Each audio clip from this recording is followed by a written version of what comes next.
Brentford 3, Liverpool 1, a drumming. Not quite New Year's Day, but the first game of 2023 for Liverpool ends in disaster. Van Dijk dragged off at half-time. Konate bullied for the first time in his Premier League career, bullied for the third goal. And Liverpool, they got that early resurgence, a brilliant cross from Trent. You thought 2-1, 48 minutes on the clock, they're going to come back. But Brentford sat deep. They were resolute, they were compact, and impossible to break down again. And on another day when Darwin Núñez misses an absolute sitter early on to give Liverpool the lead, they lose their first game in 5. They now sit, as you can see on the table in front of me, 4 points behind Man United, but United had that game in hand against Bournemouth. There could be a 7-point gap for Liverpool in this top 4 race, and the question remains. They've added Gakpo, brilliant young player, will score them more goals. But is that the biggest issue at Liverpool? Defensively torn apart again. The high line exposed. Terrible from crosses. The Wissa goal, reminiscent of that, of the Ollie Watkins goal the other day. They beat Villa, and they absolutely deserve to beat Villa. There's no doubt about it. You won't convince me otherwise. However, they were relatively lucky. They beat Leicester and deserved to beat them. But those 2 own goals were the only real difference in that match. Liverpool Football Club have walked a tightrope over this festive period, and they fell off tonight. They fell off tonight, and I want to get your thoughts and I want to get your feelings. The big talking points. We will bring Ben and Rack and Ram and Tom out to join me soon on my panel. But the big talking points. Darwin Núñez, nicknamed Noodles, missing the big chance early on to give the team the lead. Van Dijk dragged off at halftime. Another piss-poor performance from the proclaimed greatest Premier League centre-back of all time. Awful from him tonight. He was dragged off. And listen, was Robertson injured? Liverpool fans, educate me, because Tsimikas and Robertson, that's like going from a Bugatti to a Nissan. Legit. And Harvey Elliott, that dummy over that ball, Struth. Give me strength to concede. For Liverpool to concede directly from the free kick, from the disallowed goal, shameful. Jurgen Klopp will be in there now. Shame. That's all he's going to say. He's going to look at his players tonight and say, shame. Shame on you. Super Chat here says, I'm not blaming the result only on him, but Elliott is not good enough. No game impact. A complete passenger. I don't care if he's 19. We need results, is what Tyrone says. And I saw a lot of Liverpool fans online say very, very similar, that they, listen, he had the injury. He's a young player. He came through the academy. I think you bought him, but you bought him into the academy. He ain't it. The same as Curtis Jones. Curtis Jones and Harvey Elliott are not good enough for Liverpool. They're not starters. They are not of the level needed. I think you're absolutely right there, Tyrone. You really, really are. But Cody's coming. Cody will score some goals. Cody scores the goals. I will say this about Cody Gakpo. He finishes the chances that Darwin Núñez is missing. He'll finish those chances, and that can change things. Everybody but Arsenal dropped points. And Manchester United, of course. Remember that? United have won their last 2. They play tomorrow against Bournemouth. Newcastle, Arsenal tomorrow night as well. That'll be an interesting one. But I think from the top 6 teams, only Man United and Arsenal have 100% records over Christmas, unless I've mistaken things. VVD doesn't come close to the greatest centre-back. He never did. I saw Jamie Carragher talking about him the other day, and they asked Jamie Carragher if, like, now he was going to go into his pomp. And the way Carragher answered, it was just a Liverpool fan answering. And the answer is no, he isn't that guy anymore. You know, the injury has really hurt him. And just funny, when Vidic had his bad knee injury, he was older than Van Dijk, but he was never the same after that either. It's as simple as that. Terry, who should leave Liverpool? It's a hard question for me as a non-Liverpool fan. Let me just look at that lineup tonight. Let me just look at this lineup tonight and who came on. Who should leave? Look, I'm not going to have a go at Tsimikas. Tsimikas is back up. But I did hear Liverpool fans a while back saying he should be playing over Robertson. Mad. But look, he scored a goal today, but Oxlade-Chamberlain got to go. Keita got to go. Thiago got to go. Jones, nowhere near the level that's required. Elliott, not near the level that's required. They need a new midfield. I heard tonight that the commentary must infuriate Liverpool fans. You must be watching Sky Sports and be annoyed because I heard them say, "Oh, Fabinho's back tonight. They'll be better in the middle." And I thought I've spoke to maybe 100 Liverpool fans this year, either on chat or come on to the show, and he's been atrocious for you. He's someone else who I think you need to replace. You need someone that isn't going to allow your midfield to leak like a broken fridge. Because again, when Brentford pushed on you in the first half, it was so easy to run through that Liverpool team. It's crazy. Liverpool need a taller defender than the 5'9" Martinez. Shame they have no legs. Yeah, listen, I mean, look, Konate's been very good for Liverpool. I'm not going to rub salt into his wounds. He's been very good for Liverpool. He's been a very good player for Liverpool so far. He had a bad game tonight, though, especially with that last goal, because he tried the cheeky leg flick to get caught and a foul to be given when he was out muscled, and it didn't work. The own goal, you can't really blame him for. The ball just hit him. That was really unfortunate. But listen, I think it's time for Matip and Konate, and I think it's time that Virgil van Dijk is dropped to that bench. I think it's time Virgil van Dijk is put out to pasture. I think it's time to wake up and smell the coffee for Jurgen Klopp and realize that you're not going to get the same from Van Dijk now that you did 2 to 3 years ago. The injury has taken away some speed, some reaction time. He is not the defender that he was. And if he's going to get it back, let him get it back through sitting on the bench. Him playing is a big reason that Liverpool Football Club are conceding goals. I will say defensively, I thought Trent was very good tonight. Brilliant defensive header at the back post earlier on in the second half, and his cross was good. So now people say I don't call out Trent when I think it's 2 games running where I think Trent played quite well, to be fair. So there's his credit, but I'm not going to credit him too much. His team lost 3-1. Liverpool have dropped 23 points so far. Wow. It's a lot for Liverpool, you know. The idea that you can compete on the highest level without spending has ruined Liverpool. Socialist Liverpool fans must act fast. They're not socialists, they're communists. They're communists. Voila, I'm done with this club. I'm sick to my back teeth of these clowns. Destroyed my club. I want Klopp and FSG gone. Sarim, you want Klopp out? You're Klopp out. Come on now. You cannot be serious. I'm going full John McEnroe here. You cannot be serious. What I am serious about, though, is you guys hitting the like button right now. Get that smashed. Let's get this past 1,000 likes, please, people. Era's come to an end. Eric Ten Hag was warning them, is what Shaq's got to say here. Yeah, listen, I'm going to say this now. As fun as it is seeing Liverpool lose, I ain't writing them off. I'm not writing Liverpool off completely. That would be dumb. Sort of like Forrest Gump, dumb. I'm not going to do it. Do you know what I mean? But I like seeing them lose, not going to lie. Don't know why people crown Liverpool as top 4. Sure, they got Gakpo, but he can't save their midfield and defense. Until then, they are not making top 4. I agree. They've got to stop. Listen, I've said it all along. We'll get the panel out in a minute. The suicidal high line. It's got to be called out. It's about time. And I tell you what, if it wasn't for Alisson, do you know how many more games Liverpool would have lost this year? They would have lost 5 or 6-0 tonight. Or maybe 1, because they scored, right? He saves them so much. There ain't another goalie in the world that can come out like him either. I don't even think Manuel Neuer can do it anymore. Man's too old. He can't do it right now. He's got a broken leg. But yeah, listen, Alisson is been saving them. Terry, where's the call-in link, bro? I'll be sharing that call link right now, my friend. That'll be in the live chat. We've got Ben. We've got little Tommy. We've got little Rambo. We got man like Rack Attack all ready to go. Do you know what? I can't wait to get back in the studio when I'm feeling better. And I like inviting Rack because Rack always brings food for everyone. He's a good guy. He just turns up with crisps and drinks. He's a good dude. He's a good dude. Ram comes a lot.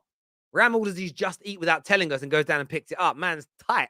Duck's arsehole, mate. That's what he is. I'm only saying that because they're backstage. They can see me. It was just Brentford, they said. Come on, you gooners. Let me just say this now. Listen, the reason I was hoping for that 4th goal, it would take away a little bit of the Brentford pain from earlier on in the season. And just think of all those Liverpool fans that laughed at Man United for getting slapped up by Brentford. Listen, keep that powder dry. Keep it dry. You know what I mean? Keep it dry. Like KJ's heels. Man's got bare dry heels, you know. I lived with him for 2 weeks. I know now. I know. I'm only winding you up. Liverpool's midfield are not creative. Simple as that. I don't remember when Thiago got an assist. Thiago looks good, but just he's meh now. He's just meh. I don't know. Looks good. Does nothing. Simple as that for me. Danny Welbeck was great at United. Don't compare him to Punez. Look, Nunes does the chaos stuff well. He has to start taking some of these chances, though. And the irony is the one he takes is when he's offside. And there was that shank shot about 70 minutes. I don't even want to laugh because people think I'm being horrible. That's like a centre-back shooting, bruv. Legitimately, centre-back shooting. And when this happened today, I'm not going to lie. When this moment happened, I thought to myself, how happy am I that he rejected us? Because Rashford scores that. Martial scores that. Jesus scores that. Haaland scores that. Jota scores that. No one... this guy has missed more big chances than anybody else. And I get the argument, but at least he's in that position. My question is this. What happens when the confidence goes because he keeps missing them? And it will happen, by the way. That's normal. When the libido drops away, when the man becomes flaccid, could that happen? I want to get your thoughts and I want to get your feelings on this. Right, my panel's coming out now. We're getting Kurdish out. We're getting Ben out. We're getting Rakatak out. We're getting man like Ramit. And we're getting little Tommy. Little Tommy looks angry. He looks very angry tonight. We're going to let them express themselves deeply on the terrace tonight. I want to put a black I had a red t-shirt on. I want to put a black one on for tonight. I think it was going to be the mood for it. How many games without a goal is that for Nunes now? I'll tell you. I haven't been keeping count, to be fair, but I'll go and check now. Remember, he's only 23. He creates chaos, though. For Liverpool, quite. Hang on, let me go back. Let me check. Hang on. For Liverpool, he scored against Napoli, and he got 2 against Liverpool. Two against Southampton just before the World Cup. So that's 4 games only, including the EFL Cup. But 4 games only, to be fair. And look, he's run up until then was good. He was doing all right. It's been since the World Cup, to be fair. But it's the quality of chances he's missing. It isn't going games without goals. It's the quality of chances that I want to get opinions on. Time for that panel now, people. Stay with the Football Terrace. Best place to be. Smash the like and share buttons. Happy New Year. Let's go.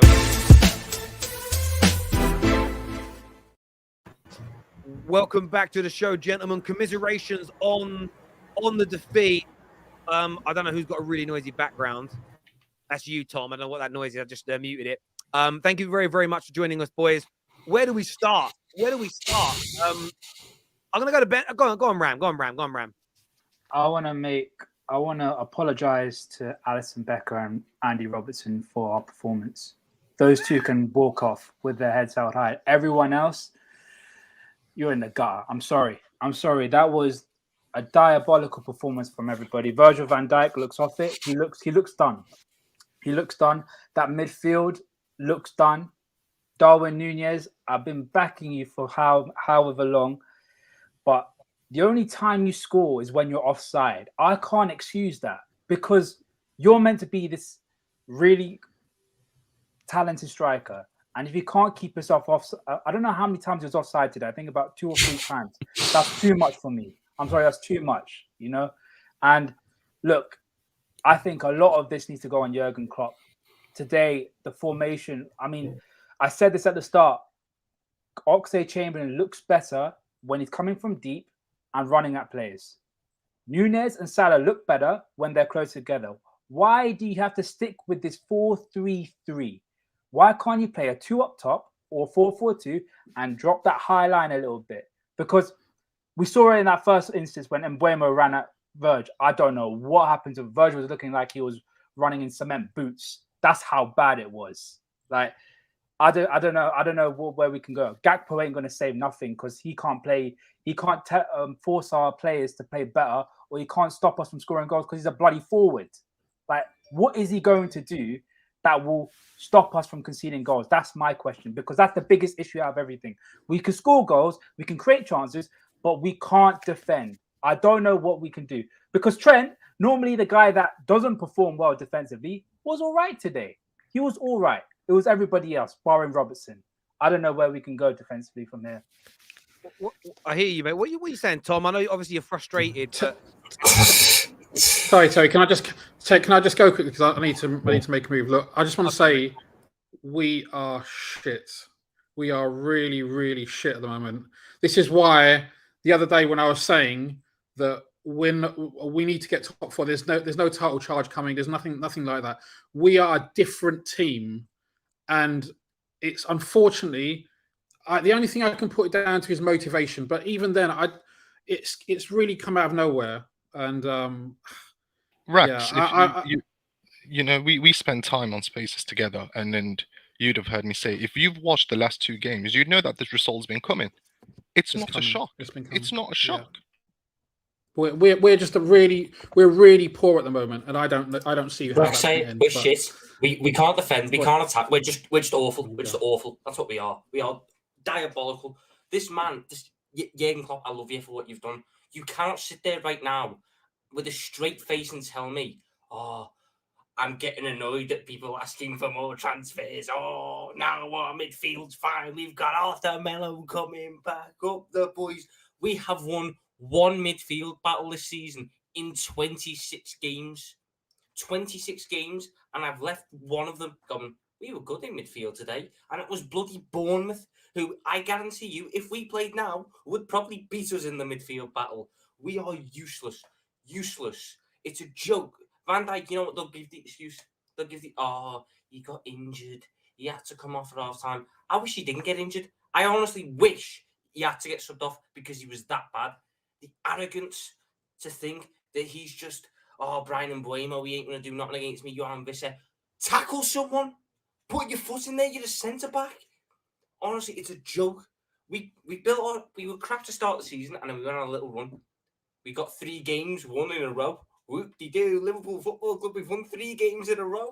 Come on, the boys, get the champagne out, top 4 on lock. And then we do this. We finally got ourselves in a position where you could see, where you could understand we've got a chance here. We've played ourselves into a position, and then we go and drop something like this. Yeah, but Tom, Chamberlain is useless on the wing, and he was one of our better players there. Do you know how bad that is? He's honestly useless on the wing. I felt like I was watching Arsenal 13-14. That's what I felt like I was watching when he got the ball, and that was one of our better performances. It's a joke, man. And he's going to sit there and say, we haven't got the money. Cody Gakpo, it was too expensive. We've got no more money. I just keep hearing for 4 years, record revenues, record kit deals, record this, record that, money, record, money. But then when it comes time to put your money dick on the table, they go, ooh, we haven't actually got anything. You know, we've got to worry about financial security and everything. You've got yourself in this mess by not spending. You cannot leave this window without spending more. Tom, it's all good because apparently they're now looking to get Matheus Nunes for next summer. So, you know, that's right. Can't wait for this fucking Europa Conference League campaign. That'll be good for us. Let me go off script a little bit here, because when we talk about Cody Gakpo, what Cody Gakpo is, he's an opportunistic signing. So you saw him there, you saw the fee was very, very low, and you thought, I'm going to go get him, because actually, even if he doesn't really work out, I'll probably still make my money back, rather than actually addressing your problems. And I have been on the terrace multiple times shouting FSG out like I'm a madman. And that's not because FSG have not done anything good. They've been great up until a certain point of their cycle. The fact of the matter is they can't compete anymore, because if you are competent, what you would have realized is, as Tom said, this season, you've had 1 game where you can actually say, we deserve to win that comfortably. You would have already addressed the issues and bought in 1 or 2 midfielders ready to be announced for the 1st of Jan. But instead, just like when we had the defender crisis, you've left it, and now you might leave it till the last week of Jan, where you bought in Ozan Kabak, whatever his name was, a player that is not competent enough, and you simply cannot afford to do that, because whether you like it or not, Manchester United are improving, Spurs look shaky, but they look better than they did before. All of a sudden, Arsenal are now in that top 4 guaranteed. So that top 4 is not guaranteed, and the root cause remains. So we can sit here and criticize Jurgen Klopp all we like. You get rid of Jurgen Klopp, that root cause, which is FSG and the owners, that will remain there. So until you fix the root cause in itself, it's not going to change. And what really gets to me, please forgive me for going on a tangent here, is that you've still got communist Merseyside, as you call it, Terry, coming out and defending the owners, despite the owners themselves coming out and saying we can't compete and we're ready to sell. Instead of criticizing the owners, communist Merseyside is coming out and still saying we should back the owners. They themselves have come out and said we can't compete. They have said that. They've put the club on sale. Can I just quickly say, we actually went into January, like in the summer, with no midfielder, and then Jurgen Klopp's sitting there all throughout the summer going, I don't need a midfielder. We've got Curtis Jones, we've got Oxlade-Chamberlain, we've got Harvey Elliott, this, that, and the other. And then it comes down to the fucking third day of the window. He gets Arthur Melo in. Arthur Melo, it comes out the day after, isn't actually even match fit. So he has to go play in the under-21s to try and get match fitness. He then goes and gets injured in the under-21s, is out for 4 months, and you know what will come out at the end of this month?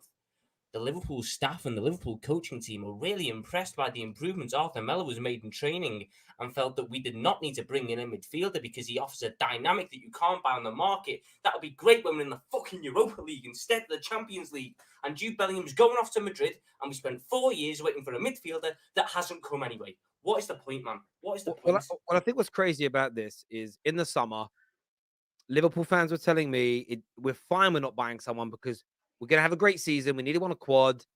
And then we get Jude Bellingham next year. And that train of thought is mad. And you're a prime example of why it's mad. The year that you got to a Champions League final and didn't and lost the final, you finished, 30-odd points behind City? The following season, you nearly won the league. If you told anybody at the beginning of that season that we'll catch City this year and be within a point of them, you'd have been called an idiot.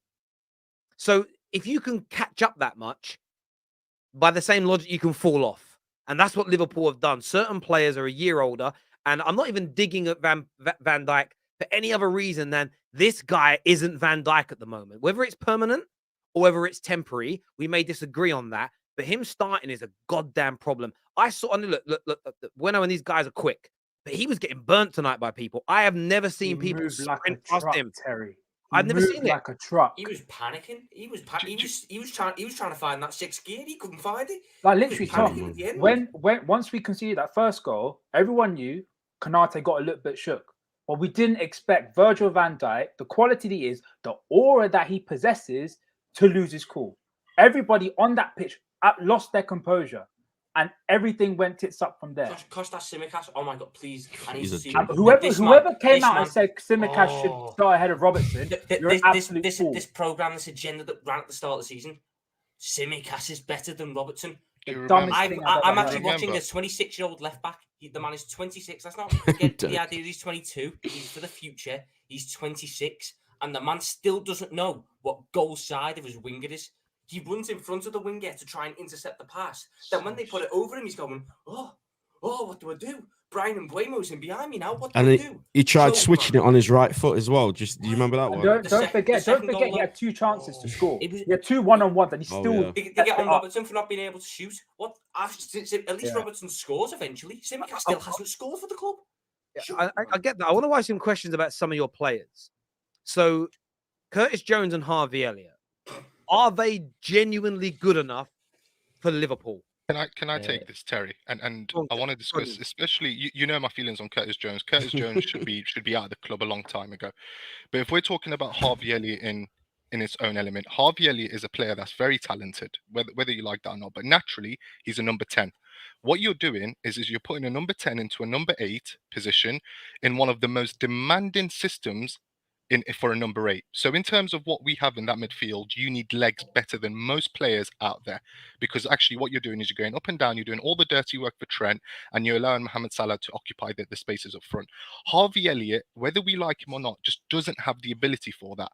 So by continuously throwing him in, what you're doing is you're knocking his confidence. A very young player, he's now not being as progressive as he once was because he's worried about what he has to do defensively. But unfortunately, he doesn't have the capabilities to do what is required defensively, and that's not a knock on him. He's not built for that position. So Harvey Elliott isn't the problem. Again, it goes back to it. It goes back to that root cause. The problem is you take Harvey Elliott out of the firing line, you have a proper number 8, and you slowly blend Harvey Elliott into the squad because of the fact that he's such a young player.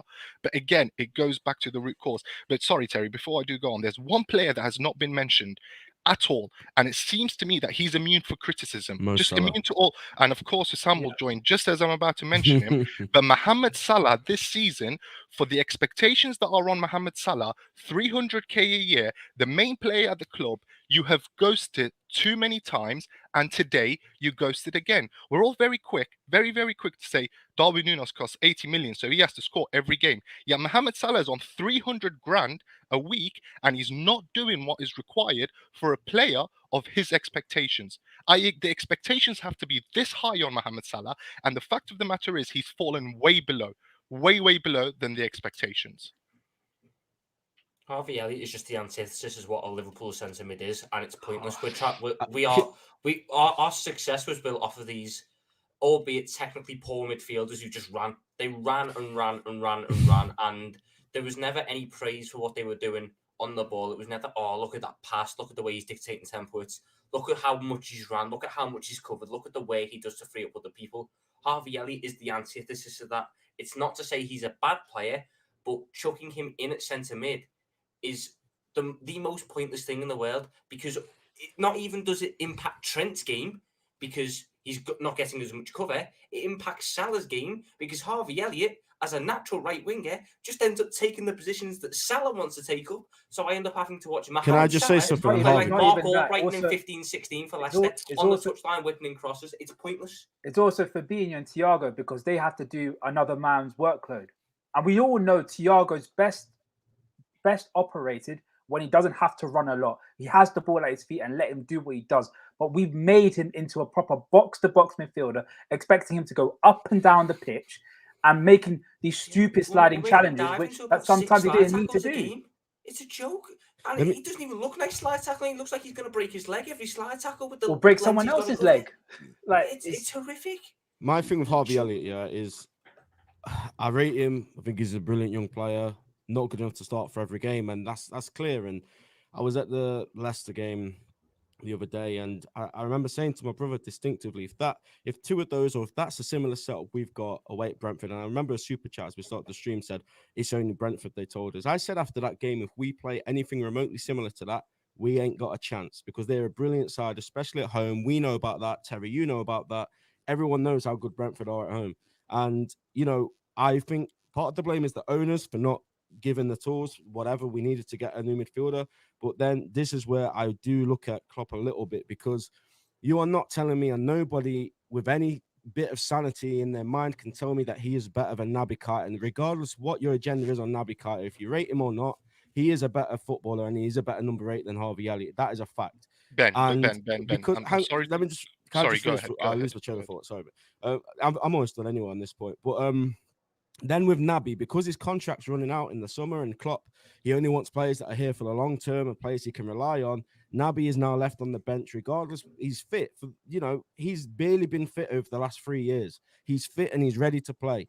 And we now need to take Harvey out of that firing line, because it's only going to get tougher for him. These teams are going to see how much he struggles in that midfield, off the ball, and they're going to exploit that. And we've got Naby on the bench, ready to play, and that has always been his issue, the fitness. And he's fit, and because he's leaving in the summer, which I think we've all pretty much accepted now, Klopp's not going to play him. He's not going to start him in these games, because, like I said, he wants players that are committed. But yeah, Curtis, what was you saying, bro? See, Ben, with that, and I hear your point, but I'm going to argue and say, unfortunately, Naby Keita isn't the answer, and even now it's not the answer, because you look at the second goal. What happens is Harvey Elliott decides to lose it in the middle of the park. He does a step over, they get the ball, and all of a sudden we're on the back foot. Our left back is out of position, and they score. The third goal. And this is why you cannot play Naby Keita, as well. Because you can't trust him. Naby Keita loses it in the middle of the park, gets literally shoulder barged because he's made of Weetabix, as we all know. One ball over, Kanate loses his duel, and they score. So the fact with Naby Keita is, and this is why, again, I get the criticism around Klopp, but you can't play Naby Keita because he has not shown over the last 3 seasons that you can trust him. There is no element of trust. It's a different phase. It's a different phase of the game, because when Naby Keita loses out, I'm actually wanting Naby Keita to try and take on him on and get us further up the pitch. All I want Harvey Elliott to do, it's not acceptable, but all I want Harvey Elliott to do when he loses out, is I not don't need Harvey Elliott when we're under pressure We've just had a goal ruled out for offside, trying to Paul- take on, man. I just need to recycle possession. I get you guys on that. Listen, we brought Dom Husam in. Another poor night. Give us your thoughts, brother. Let me know. Let us know what you're thinking. You know, I've just been listening, and it's just the same old crap with my Liverpool fan base. You know, it's just every week we have to single out a different player. Mo Salah's just a goal scorer, yet we create him 0 chances and complain that he's playing poorly. It's for me, the blame right now lies at only one person and one person only, and that's the manager. That's the reason why we're in the position that we're in right now. And I just wish Jurgen Klopp was a bit more ruthless. We're here talking about Naby Keita in 2023. We just watched a game of football in which Oxlade-Chamberlain was our best player in the year 2023. And we're sat here thinking, oh, why are we crap? We know why we're crap. Because we don't refresh. Because we don't sign new players, you know? All summer long, we spoke about this. Now in January, it's the same shit. He came out and he said, we don't need a midfielder. We just signed Gakpo. It's just, I don't know when Klopp will learn, to be honest with you. Like, it's just for me, he says, I believe in my players. I don't believe in the players anymore. There is no one I believe in anymore. Even Alisson Becker fucked up today. Like, it's just, who can I believe in anymore? There is no reason for me to believe. No one's giving me a reason to believe in anything at this moment in time.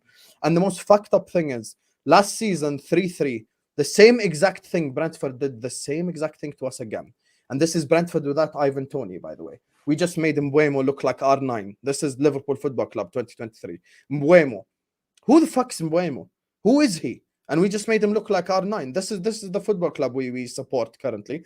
And it's getting to the stage where I'm asking myself, even if we do go sign someone, are we going to get better just by signing players? And the more I think about it, the more I think probably not.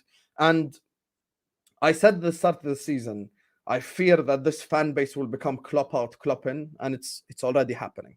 You know, today, even on the spaces, everywhere we've spoken to, it's kind of the same conversation. Some people want him out. Some people just don't have that confidence in him anymore. And for me personally, look, we can sit here and we can look at all the players and Salah this and Nunes this and blah, blah, blah. Tactically, the way we set up, the way, we defend is pathetic. I just read a stat before coming here. Liverpool have conceded 51 chances on goal this season. 51 chances. 51 chances on goal with how many games? Like, how many games did we play already? Like, what, like 20? It's an average. Probably less than 20. We've played 17 games and we've conceded 51 chances. That's 3 chances a game we've conceded. People need to understand that if Alisson Becker wasn't on to his villain arc in the start of the season, the first 3-4 months, we would possibly be 16th right now without Alisson Becker just saving us and saving one-on-ones and one-on-ones and one-on-ones. But it's not sustainable. It's not sustainable. I got the most dangerous forward in the Premier League hugging the touchline. I got a £64 million striker who can't score to save his life. I got a 19-year-old midfielder who's crap, who shouldn't be starting. And then his substitute is our captain, who can't do shit on the pitch, as we saw against Leicester. I got Virgil van Dijk, who's back to the same old crap I saw pre-World Cup. I got Matip and Konate both fucking up. You know, it's just there's no one to look at right now and get any bit of confidence. And Gary Neville and Roy Keane were sat on Sky Sports. And they spoke of the importance of getting new players in. When you get new players in, it's not just about the new player coming in and making a difference. It's about you refresh everyone around the squad. They see someone new. They see new faces. They see fresh faces. Ferguson didn't dominate this league by hugging and kissing everyone like Klopp wants to do. Fuck this whole family stuff, bro. I don't give a shit about this whole family stuff. I don't want to be a happy family. I want us to be ruthless. I want us to win. I want us to dominate. Oh, you want to leave this guy? No problem. We'll go get the next big thing. Whilst Keane and Scholes were Manchester United players, they went and they got one Sebastian Veron. That's how you win league titles. That's how you win back-to-back-to-back league titles. You don't win back-to-back-to-back league titles by having Henderson nudes and hugging each other every fucking day. That's not how life works. We've got about 8-9 players who easily shouldn't be playing at this football club. We've got a manager who's just clueless at this moment in time. Nothing's working out. And this season, we have released more books than we have away wins. And this for me is the crisis now. We are in crisis. And if we don't wake up tomorrow and we smell the coffee and make the changes that's required and get the fucking players in like we should have done last summer, when I was attacked by my own fan base for calling the people out. And just special shout out to everyone in the fan base, by the way. All our big voices in social media, all the 300k, 400k subscriber channels, big up to them. You were all right. We were wrong. We didn't need a midfielder. We didn't need refreshments. Trust in Klopp. Trust in FSG. What do you know, Husam? You're just a guy from Jordan who's shouting. Now you know what I know. Now you saw what I know. This is why you need to refresh. This is why I need to get players in. And Klopp himself must change. Klopp himself must change. Tactically. Change tactically. Change the way we set up. 51 chances. Fuck the high line. I don't give a shit if we play like shit, horrible defensive football. I don't give a fuck. We need results now. And if we don't make it to the top 4, then I don't know what I'll say, to be honest with you. It's just pathetic, man. It's just pathetic. Brentford. I do feel for you, Sam, because I know that like a lot of top reds in the summer gave you crap, and I know you took a lot of, for saying what everybody else is kind of repeating now. I have some super chats I want to do, and then I'm got a big question for you all. Let's do these super chats first, just because people pay for them, and I don't want to be disrespectful. Successful Premier League teams always have a good CDM. Liverpool don't anymore. Casemiro purchase is looking very good, is what Israel says. Brentford exposed Trent's weaknesses at defending his back post again. Seems like a lot of teams are doing that. Thoughts on that comment? They had three men on him. What's he supposed to do? Today, Trent was one of the better players. Are we on about the second goal? Are we on about the second goal? Because I don't know about you, but I've never thought it's the right back's job to mark the striker on a cross. Trent played well today. Trent was one of our better players today. I thought Trent played well tonight. When Terrace saying that, it's a fuck, man. Liverpool smell the coffee. Nunes is a fraud. Keita, VVD, Fabinho useless and finished. Thiago passed it. Elliott and Jones championship level. Trent liability is what Joshua Lovelace says. Arsenal beat Brentford 3-0 at their ground. People were like, it's only Brentford. Jokers. Blame it on aging players, etc. But you also have to think that the squad have lost some of its desire that made them so dangerous since they won the Champions League or Premier League. Do you guys think that's true? Do you guys think there's been a lack of hunger there? The issue is agree. Right. The issue for me is that we are in two stages of the players that we have. We have players that are circa 33, 32 years old that are getting on. But then we have players that are also 19 and 20 years old. We don't have that middle ground where people are at their prime, especially in that midfield position, that are there to come in and be at that proper level. We've got Henderson, who's aging on, Milner, who's way, way, way past it, and we've got Elliott and Carvalho, who are both kids. And we don't have anyone that's 24, 25 years old that can do the job that Jurgen Klopp needs of his players. And that, again, goes back to recruitment. We didn't recruit right for the last 1.5 transfer windows. And that goes on the club. And that also goes on Jurgen Klopp as well, because I can't keep on saying it's just FSG, it's just FSG. You are who you hang around with and you are who you defend. And I feel like Klopp deserves a little bit of heat for this, because you can't be going on and saying we don't need players and then go on one interview and say, oh, but I don't mind spending a lot of money because I think we can do well with it. Like, which one is it? In the last 4 years, we signed one senior midfielder, Thiago. That's it. That's in 4 years, one midfielder. Do you guys want him to start calling out the board or what? Man. It's obvious. If he starts like causing upset with the board and going against what they say or whatever, we've seen it never works out. And I agree what you're saying. I think obviously he needs to change his mentality as soon as possible. But I also feel like he defends the board because he doesn't want to get himself in trouble. And that, how many times have we seen owners speak out about boards and then get himself in trouble, they're gone? Though? Well, genuinely, if they tried to sack you, could you imagine the outrage? Do you think they care about that?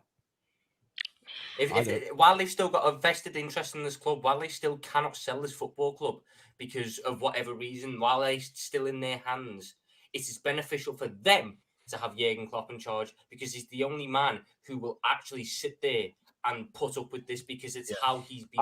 I hear you guys. We're going to come back around to some of this in a little bit. I want to get through some more of these super chats. Sorry, gents. It feels like Van Dijk's twin is playing for Liverpool, or he's forgot how to defend. Happy New Year, everyone. Hope you have a great year. Thank you, Nabil. Did Liverpool make a mistake selling Mane? I don't know. Mane helped us concede a load of goals. Salah hasn't been the same since signing that bumper contract. Reminiscent of Aubameyang at Arsenal. That's mad. Considering he's Champions League top scorer, we're talking about Aubameyang at Arsenal situation. He's got like 23 This goals. all stems from people like Kurdish in our fan base, who all they know is Salah, Salah, Salah, Salah, Salah, Salah. It's not. Listen, I am not defending him. Everyone's crap at this moment in time. Full stop. But when it comes to Mo Salah, you're putting the most dangerous forward in the whole fucking league on the touchline. And today, listen, Terry has heard this argument 100 million times on this channel. Salah's just a goal scorer. Can you name the chance that Salah missed today? He didn't. There's the problem. Nothing is created for him. He created 2 opportunities for Darwin Núñez. Darwin Núñez missed both. And then he himself, nothing was created for him. He's got to create for himself, which he can do, but not at the highest level.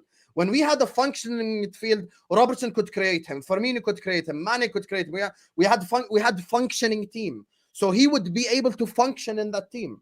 Now with this whole Salah thing, he's not getting any chances to miss to begin with. Like he did against Leicester, but we're talking about today. Today, no, I agree. We can come back to it. This is Arsenal, Terry. This is Arsenal late Wenger era. This is it right now. The same Paul fans had the courage to compare him to Odegaard. They are paying for their sins. I think they're talking about Harvey Elliott. I think. Oh, Harvey Elliott. I think. Who did that? Who did that? I don't go on Spaces. Tom, was that you? It went on the terrace. That happened on the terrace. That person would be. I was 100% Ben. 100%. Nah, no way. That's Tom. That's his boy, man. Look, Tom's got the shirt in the background. Look. What do you mean me? It's not on. It's either Tom or Ben. There's a big point that it's not on today. No way. Someone said he was at Odegaard's level. Jeez, not easy to beat these easy teams. Beating Brentford at the G-Tech Stadium is not for everyone. Love you, Arsenal. We do. Come on, you gooners. Nabil, with a message to Husam says, Husam, we can give you Harry Maguire and Scott McTominay for 80 million. You guys need them. Why Liverpool bought Gakpo when they needed a midfielder?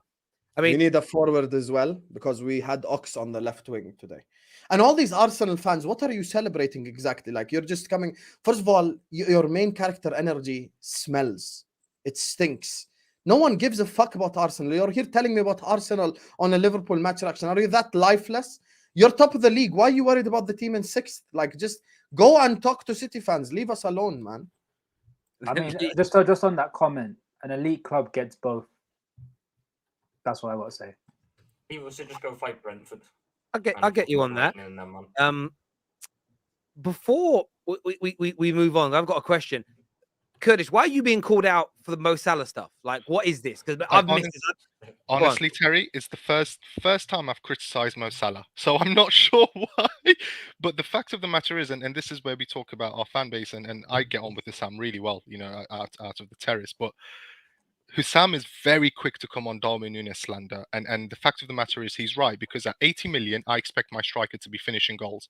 But as we're talking about Mohamed Salah, as I say, today's the first day I've criticized him, but the fact of the matter is that 300 grand a week, I expect you to take the game by the scruff of the neck when you're losing. The same way that Kylian Mbappe did for France against Argentina. You're a big boy player, the expectations on you are higher than they are on anyone else. What I don't expect is for you to go completely missing against Brentford. And again, we're being selective here because we're saying he set up 2 chances for Darwin Núñez who didn't score. But Darwin Núñez played him through one-on-one against Leicester and he missed it. Yeah, we're not going to call him out. And all I'm asking for is let's be fair. If we're calling one player out, let's call out the other player. And whether you like it or not, Mohamed Salah has the biggest expectations on his shoulders in that Liverpool squad because he demanded that he gets paid for it. So as he's being paid for it, we expect him to deliver. When Salah misses 7 one-on-ones like Núñez did against Villa, I'll call him out on the same level. Husam, in fairness, he's missed 12 big chances. Yeah, Salah and Núñez are the worst 2 culprits in the league for missing big chances. I think it's 12 and 14 apiece. 12 and 15. And Núñez was red carded for 3 games as well, and he was sent off against Spurs. Núñez has more goals in the last 4 games in the Premier League too. I expect Salah to do more. That's all I'm saying. He doesn't have any goals in the last 3 games. We're actually 6th in the league. We're actually 6th in the league and trying to point score between our striker and right winger. I get that, but on Darwin Núñez, boys, these are the types of chances he's been missing, and I've been defending him, saying that they'll come. Created by Salah, by the way. It was created by Salah. It was a very good pass. Is Darwin Núñez? Sky Sports are talking about him as Captain Chaos. it doesn't matter that he's missing. Like Sky are really pushing on he's the first big money striker I've ever seen defended by the pundits for not scoring, saying that everything else is okay. You as Liverpool fans, is it okay that he's missing so many chances? What we're saying about Darwin? No, it's not. Okay. It's not okay, but it's not a situation where it's all of a sudden get him out. He's a flop. He's this. He's that. It's not okay that he's missing chances. It's so fucking annoying watching him find new ways to miss chances. It is actually really annoying. But I'm not going to suddenly turn on him off of 4 games when in the 10 games before the World Cup he was on most informed attacker. So the fact that we're now all of a sudden going to change the narrative and go, he's all of a sudden a flop who, can't score goals to save his life. When before the World Cup, people were going, he's found his feet. He's such a threat. The link up between Salah and Nunez, it's the most dangerous in the league on numbers. I just don't get the quick change up. But today, it's annoying that he's missed the chances again. And it's the same thing I said against City. It's the same thing I said against Villa. It's the same thing I said against Leicester. It is annoying. But let's not act like this is the only Liverpool player I've ever said it about. I was saying it for multiple games for Sadio Mane last year. I've said it for multiple games for Salah in his Liverpool career. I've said it how many times? I said it for a full season with Roberto Firmino at Anfield. Every single Anfield game, you're wondering how he's missing chances. But because he cost 80 million, and because, I'll put it this way, because Erling Haaland's coming and smashed it out the park, we're now expecting our player who, he looks like Haaland, he's built like Haaland, he should be like Haaland. Let's see him score goals. They're now expecting him to reach them levels. He's not going to. I'll put it plain and simply. He's never going to reach Haaland levels of goal scoring. He's not that good. But that's fine. I just need him to start scoring chances. And if I don't see a change, the fact is that run of form he had before the World Cup, in my eyes, it might not in others, but in my eyes, it's bought him a bit of time. It's allowed for a period of, he might go 5-6 games without a goal, and he's sitting there getting annoyed. Well, if it goes beyond, let's say, 8 games, then you're getting seriously concerned. Oh, so 8 games is the cutoff point. Yeah, that's Sadio Mane. Sadio Mane done that 4 separate times, Liverpool. And forget Sadio Mane. Sadio Mane is someone who had credit in the bank. So City, we lost in the Carabao Cup. Leicester, we had to rely on David Luiz's cousin to get 2 own goals. Aston Villa, he almost cost us that game. And today, once again. So your cutoff point is 8 games. So he can do this again for the next 4 games, and it's okay. So, but then Husam, no one's saying it's okay though. But then Husam, I can go. Let me just preface this again. So it's not far, okay that he's missing. It's not okay that he's missing chances. But then Husam, let me go back to right before the World Cup. If we take away Darwin Núñez's goals versus Southampton, we draw the game. If we take away Darwin Núñez's goals and assists against Napoli, we lose the game. We draw the game. If we take away his assist against Spurs, we draw the game. All of a sudden, you're now looking at more drop points before the World Cup if you don't have Núñez in the team. His assists against Spurs, is this what we're doing now? You just said about Salah creating the pass for Núñez. Yeah, like... Oh, God. Do you know what we're doing here? Do you know what we're doing? Sorry, Rax, you go, my brother. Go ahead. The thing is, Darwin Núñez has shown things where he's like, okay, he can be something. And I fully expected him to do what he's doing. I expected him to be a proper purple patch player this season. At one moment, he could be absolutely phenomenal. But at the same moment, he could look like an absolute donkey. That's what I expected of him this season. But if you're talking about this game alone, my main issue wasn't that chance that he went past the goalkeeper and he got it on target because Ben Mee decided to do a madness and clear it off the line. My main problem was that offside goal because we all know he has the pace and we all know that he's going to outrun Ethan Pinnock. But then he didn't need to be offside at the same time. My main issue with Darwin Núñez, and I feel like is also apparent to Salah as well, because when Núñez and Salah were playing well, they were playing 2 up top. And I don't understand why Klopp went back to 4-3-3 when we saw it big cook, little cook style. Darwin Núñez, the big guy, Salah, the little guy, they play with each other and it ends up working. And I don't know why he didn't do that, because if anyone that saw Darwin Núñez play for Benfica, he had Rafa Silva next to him, who's a pacey and very technical winger. I don't understand why we can't play like that for a couple of games or for a couple of months until we get all our players back and see what happens from there. I don't understand. I He think went back to it because 4-3-3 is like a safe word. It's like a safe word for him. He panics. He wonders I've got players out. What do I do? I'm a bit confused. 4-3-3. And I'll chuck square pegs in round holes. We are now playing a winger in centre mid, a deep lying playmaker as a box-to-box, a failed right winger at left wing who wants to play centre mid.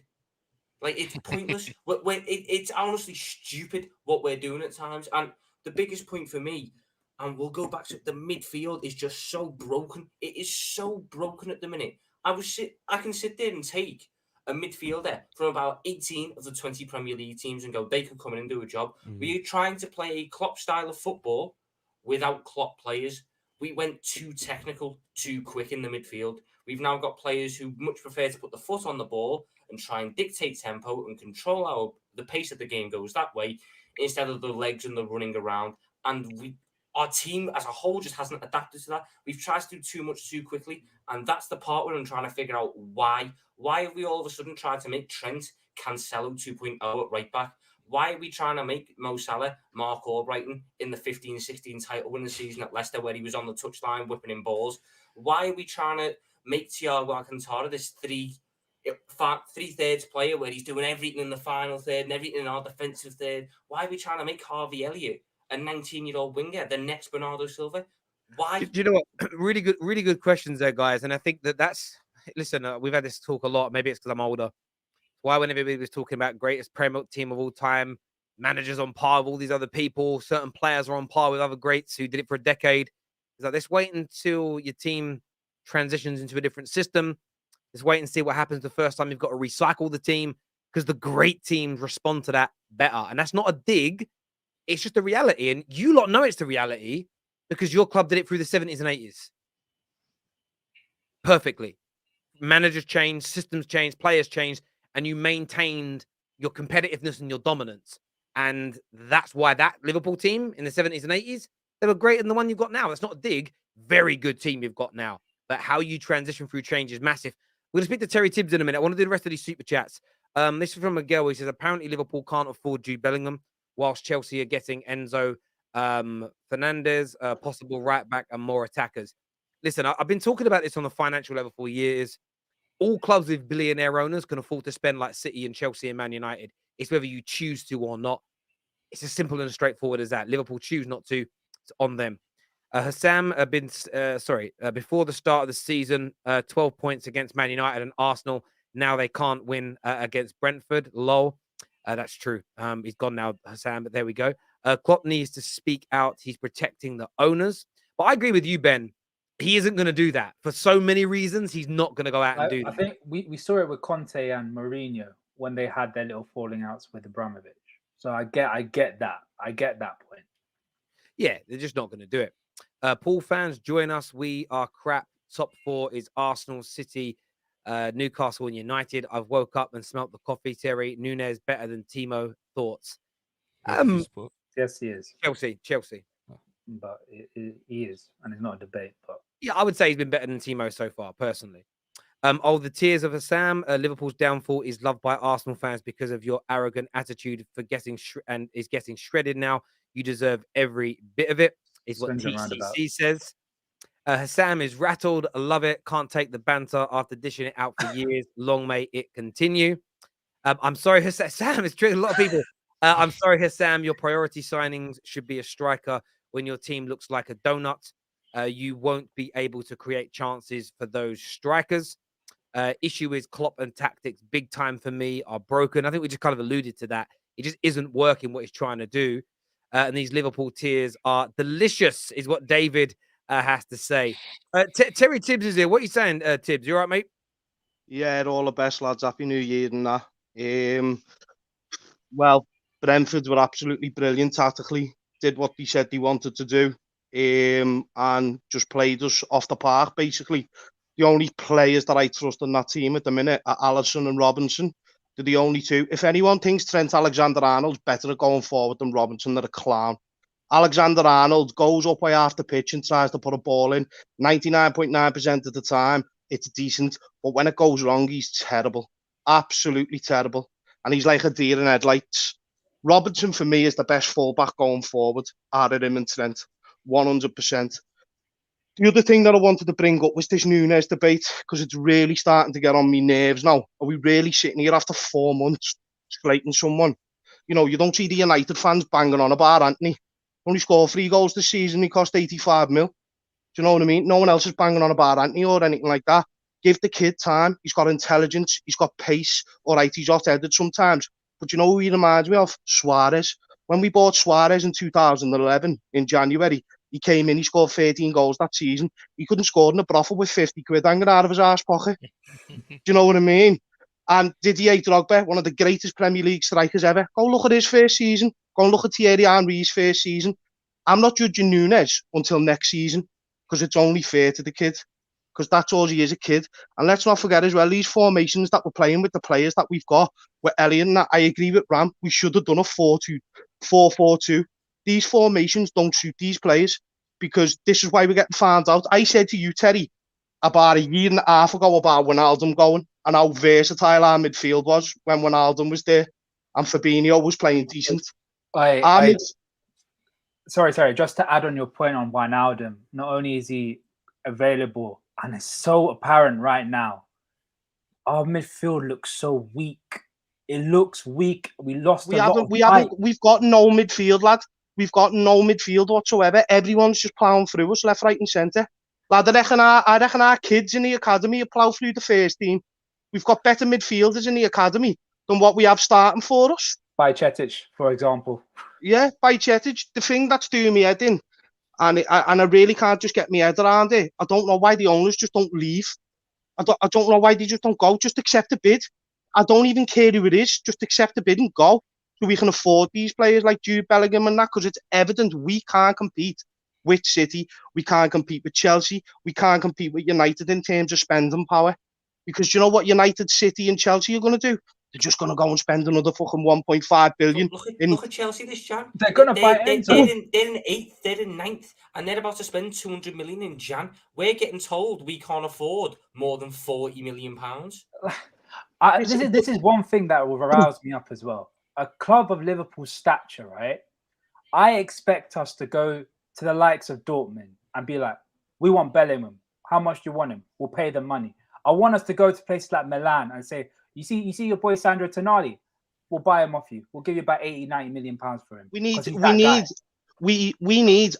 I go right now if I was Jurgen Klopp and I'd get Amrabat straight away.